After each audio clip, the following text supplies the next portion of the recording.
Hello. If you are new to yoga, it might seem a little bit of a scary thing to do. You might see a lot of things on Instagram or social media of really intense poses and stretches that your body won't be ready for yet because it's something new and there's always a learning curve when we do something new. But we have some really simple props to help us out in our yoga practice that you can easily pick up to help your practice be successful. So the first thing is a yoga block. These are easily purchased on Amazon. You can also, if you don't want to buy a block, you can use a stack of books or just one thick book could work as well, something that you have in your home. We use blocks mostly to reach the floor. So say I'm in a pose like Trikonasana, where I have to reach down. Ideally, if we were doing it like a yogi in India, we might be able to grab our toe, but that's not an option for everybody. So we just simply take the block to the floor and we're stable. So for one, this helps with balance, and two, it just allows us to have something to connect onto.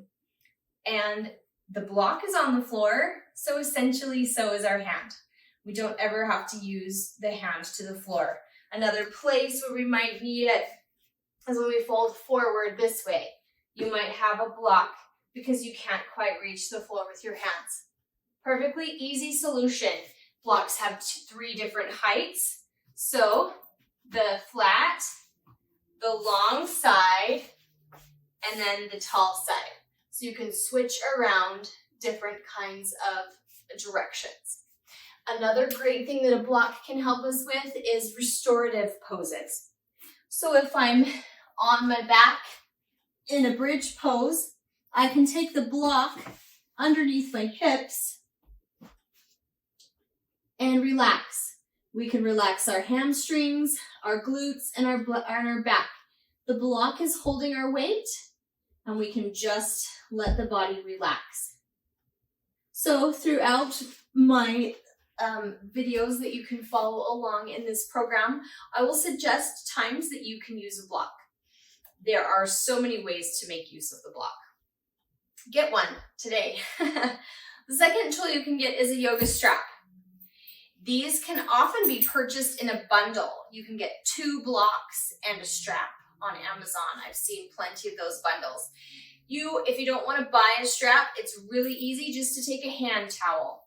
All you need is something that you can wrap around. So generally, straps are used for stretching. So say I want to do a forward fold, but I can't touch my toes.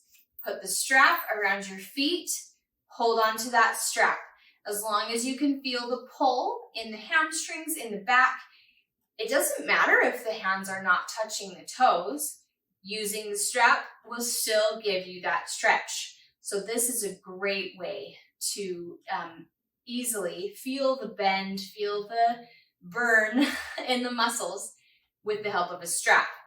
The other thing a strap can help us do is when we're doing poses behind our back. So I'll just turn around and show you. There's one where we take one hand up and one hand back, and we're holding. Some people can grab fingertips, some people can't, so we hold on to a strap. We're still getting the stretch through the front of the chest, the shoulder, and the tricep without having to grab fingertips. That's a great way. Another place people use straps is when we take our hands behind us. Oftentimes our chests are too tight, so we can pull our arms along that strap for the stretch and make a little space, but still get the good stretch. So those are some really basic ways to use the strap. Again, in my sequences that you will be watching, we'll talk about times that you could use a strap to benefit your practice.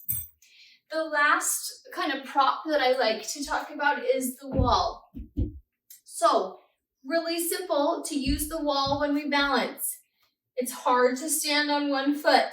We're trying to figure out where our center of gravity is. So we might just put a gentle hand on the wall.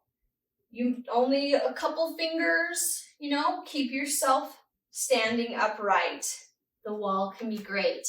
If we're really tight through our hamstrings, sitting against the wall in some of our forward fold poses can help. Sometimes we can't sit, so if I'm tight through my hamstrings, I might have to lean back a little bit. I can't get myself all the way to a 90-degree angle. So we sit against the wall, and the wall is going to hold you at that 90-degree angle. We can also put our legs up onto the wall. There's one of the videos that I do where we lay on the flat on the ground and we lift the legs up the wall. This is a great pose for restorative, good for circulation and balance. So I would suggest just an empty space. You see mine isn't huge, but it's blank so that I can put my legs up, I can sit against it, and I can put my hand on it if I need a little bit of balance.